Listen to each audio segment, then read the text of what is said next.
Hello friends, good morning. কেমন আছো তোমরা সবাই? আশা করি তোমরা সবাই খুব ভালো আছো। আমিও ভীষণ ভালো আছি। আর মন্দিরাস হোম সুইট হোমে তোমাদেরকে জানাই আরও একবার মন থেকে স্বাগত। এখন বাজে 11:15 আর আজ হচ্ছে রবিবার। তো এখন থেকে আমি শুরু করছি আমার দিন তোমাদের সাথে। স্নান টান করে রেডি হয়ে গেছি আর নিয়ে নিয়েছি হাতে একটা ব্যাগ। তো কোথায় যাচ্ছি, কী জন্য যাচ্ছি সব তোমাদেরকে জানাচ্ছি। তার আগে চলো নিচে যাই। আর এদিকে মার মোটামুটি রান্না কমপ্লিট হয়ে গেছে, এখন শুধু চিকেনটা হবে, যেহেতু আজকে সানডে তাই জন্য।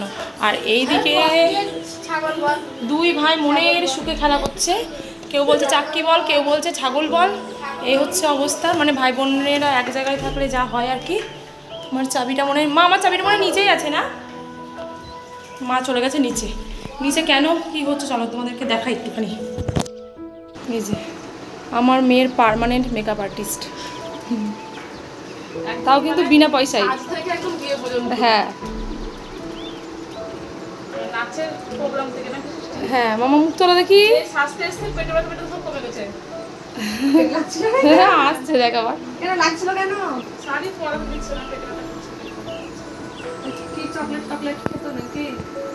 আজকে আছে সৃষ্টির ডান্স এক্সাম, যার জন্য ওকে বনুর এইটাই করিয়ে দিচ্ছে। আর আমি প্রথমে ভেবেছিলাম হয়তো এই বাড়িতে আসবো না, কিন্তু একা একা কী বা করবো, তো ভাবলাম যে চলে আসি। আর এখানে সমস্ত কিছু ও সব নিয়েও এসেছি। তো চলো এখন ওকে ওখানে নিয়ে যাই। রেডি তো হয়ে গেছে, খাইয়েও নিয়েছি সকালের খাবার। আর এখানে এসেই বসে পড়েছে। আর এবারকার শাড়িটাও ভীষণ সুন্দর পরানো হয়েছে। অন্যান্যবার তো আমার ননদ পরিয়ে দেয়, ও খুব সুন্দর পরায়। তো যতবার নাচ করেছি হলুদ শাড়ি পরেছে, এবারই ব্যাস সাদা শাড়ি।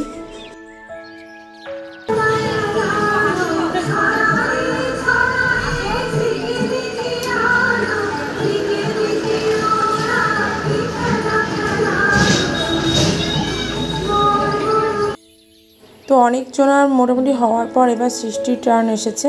তো না ভীষণ মানে কি বলবো, কনফিডেন্ট যে ও মানে পারবে, ভয় পায় না, একদমই নার্ভাস হয় না, এটা সবথেকে বড় ব্যাপার।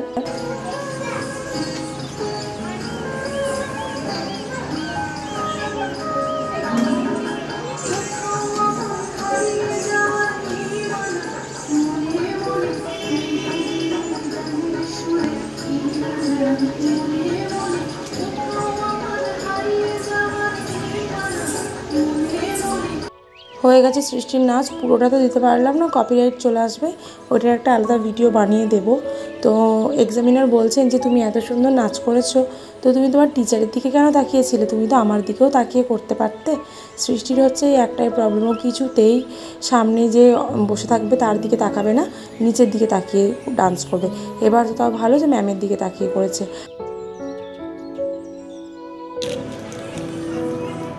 মামা ভালো হলো এক্সাম? তুমি শুধু এক্সামিনারের সামনে কেন তাকালে না বলো তো দেখি? হ্যাঁ, লজ্জা পাচ্ছিলে? কে দিল চকলেটটা? এখানে কেন ফেললে? নাও, কে দিল চকলেটটা?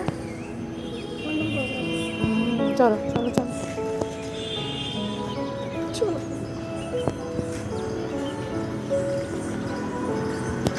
হ্যালো বন্ধুরা, গুড আফটারনুন। এখন 3টেতে ঘুমাচ্ছে, মা উঠে পড়েছে, আমি উঠে পড়েছি। দেখো বিকেলবেলা তো মুরগি ডাকছে সকালের মতো। তো এখন আমি নিচে যাবো, নিচে গিয়ে কিছু একটা করবো, কারণ কিছু একটা করবো না, চুলটা কাটবো, কারণ চুলটার অবস্থা প্রচণ্ডই খারাপ, প্রচণ্ডই খারাপ। তো বনুর পার্লারে কেউ একজন এসেছে, তো সে চলে যাক, তারপরে আমি যাবো।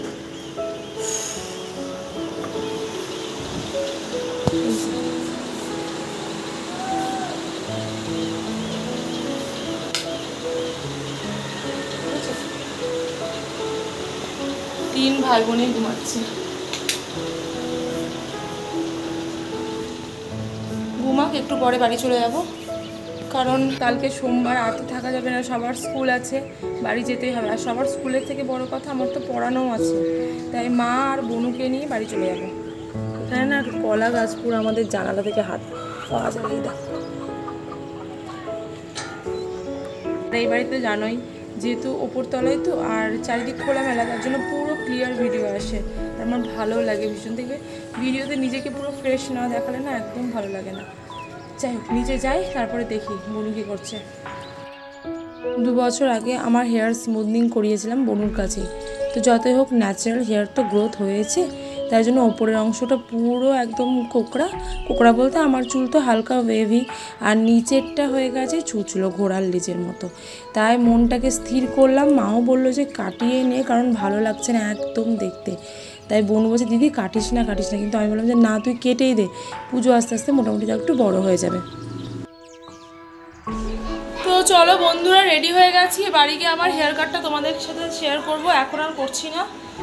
এই যে ব্যাগটা নিয়ে নিই, সবাই মিলে চলে যাচ্ছি, কারণ এই কয়েকদিন খুব আমরা মস্তি করবো,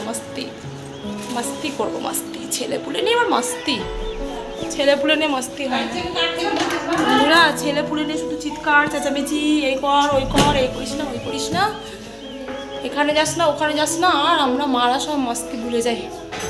চলো, অনেক কটাই ব্যাগ, এই যে আমার ঘাড়ে একটা ব্যাগ, আমার হাতে একটা ব্যাগ, এখানে একটা ব্যাগ, অদ্রিজের একটা পিঠ ব্যাগ, কানে গলায় নাকে যেখানে সব জায়গাতে আমাদের ব্যাগ। তারপরে সৃষ্টির আবার একটা ব্যাগ হয়েছে, মানে এত ব্যাগ। চলো তাহলে আস্তে আস্তে দুর্গা বলে এগোই। চলো।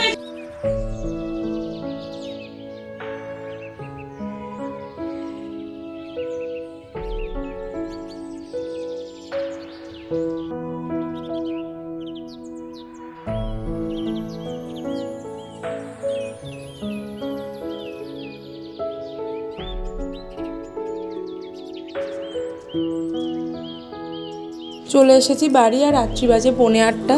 তো সবারই প্রায় মোটামুটি একটু খিদে পেয়ে গেছে, তার জন্য একটু মুড়ি মাখিয়ে দিচ্ছি।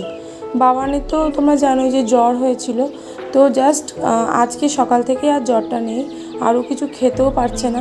তো বলছে মাম্মা একটু আমার মুড়িটা একটু ঝাল ঝাল করে মাখিয়ে দিও, তাই জন্যই ওকে একটু লঙ্কা টঙ্কা দিয়ে মাখিয়ে দিলাম। আর এই সবার প্রিয় শশা, একটুখানি শশা কেটে দিই, ব্যাস ওদের মুড়ি খাওয়া হয়ে যাবে। ভেবেছিলাম একটু চপ বেগুনি আনবো, কিন্তু আর 8:45 বাজছে, মাও বললো এখন আর আনিস না, থাক পরে খাবি। তো আর দোকানে গেলাম না। দেখি এখন সকলকে দিয়ে দিই, আর আমি আর খাবো না, এদের বাটি থেকে একটুখানি তুলে নেবো, ব্যাস আমার জন্য আলাদা করে মাখাবো না। আর 2 ভাই বোন তোমরা তো জানোই যে সমান সমান না হলেই ওদের শুরু হয়ে যায় মারামারি, তার জন্য দুজনকেই সমান ভাগ করে দিলাম। ওরা একটু খাক, আর চলো দেখো ওরা কি করছে। এখানে 3 ভাই বোন বসে পড়েছে লুডো নিয়ে। আসার পথে আমি লুডো কিনে নিয়ে এসেছি, কারণ ওই বাড়িতে মার লুডো আছে, মা বললো আমারটাই নিয়ে যা থাক, আমি বললাম না একটা কিনে রাখি, আমাদেরও খেলা হবে, তাই লুডো কিনে নিয়ে এসেছে। এখন 3 ভাই বোন জমিয়ে মুড়ি খাবে আর হচ্ছে লুডো খেলবে, আর আমরা 3 মা মেয়ে চা খাবো আর বসে বসে গল্প করবো। তাহলে চলো বনুর মুড়িটাও দিয়ে দিই, দিয়ে বসি।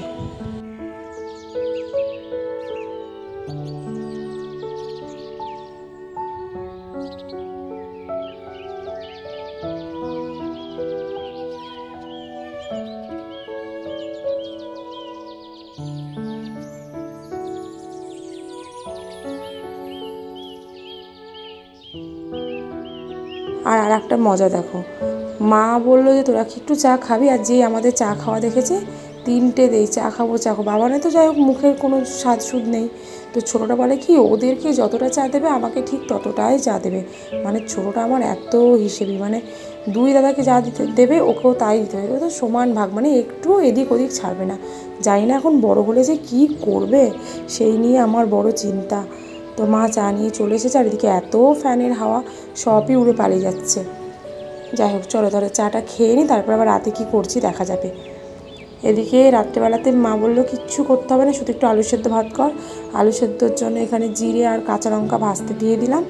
আর মা তো আজকে আলু পটলের তরকারি তারপরে চিকেন রান্না করেছিল ওই বাড়িতে, সেটা তো পুরো নিয়েই চলে এসেছি, কারণ দুপুরে যা খেয়েছি, আর অনেকটাই চিকেন আজকে এনেছিল বনু, তাই জন্য চিকেনটা নিয়ে চলে এসেছি। আর সবজিও তো নিয়ে এসেছি বললাম, ওইটা দিয়ে আমাদের খাওয়া হয়ে যাবে। আর তোমরা তো জানোই যে বাচ্চারা চিকেন পেলে আর কেউ চায় না, বাচ্চাদের কথা বলবো কি, আমি আর আমার বোনও সমান, আমাদেরও চিকেন হলে আর কিছু দরকার নেই। তবুও আমি আলু সেদ্ধটা খেতে একটু ভালোবাসি। এই যা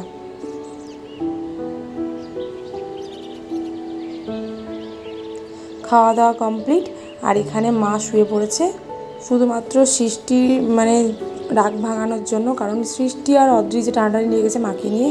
এখন অদ্রিজ বলছে দিদুন আমার কাছে শোবে, আর সৃষ্টি বলছে না দিদুন আমার কাছে শোবে। এই নিয়ে হচ্ছে ওদের মামি। দেখেছো সৃষ্টি কীরকম ঝগড়া করছে, তোমাদেরকে আমি ভয়েসটা দিতে পারছি না কারণ কুলার চলছে, তোমরা মুখের এক্সপ্রেশন দেখেই বুঝে নাও। তো তোমাদেরকে ভাবছিলাম যে হেয়ার কাটটা শেয়ার করবো। তো এই যে এরকম হয়েছে ঠিক আমার হেয়ার কাটটা। আর ওইদিকে তো সৃষ্টি আর অদ্রিজের মধ্যে মারামারি শুরু হয়ে যাবে প্রায় মাকে শোয়া নিয়ে। তো চলো তার আগে আমি ভিডিওটা শেষ করে দিই। দেখা হচ্ছে পরে একটি ভিডিওতে। তোমরা সবাই খুব ভালো থেকো, সুস্থ থেকো, সাবধানে থেকো। আর আমার ভিডিও যদি ভালো লেগে থাকে অবশ্যই লাইক কমেন্ট শেয়ার করে দিও। আর এই ছোট্ট মোটো চ্যানেলটিকে সাবস্ক্রাইব করে পাশে থেকো। তাহলে চলো, bye, good night, I love you all, by.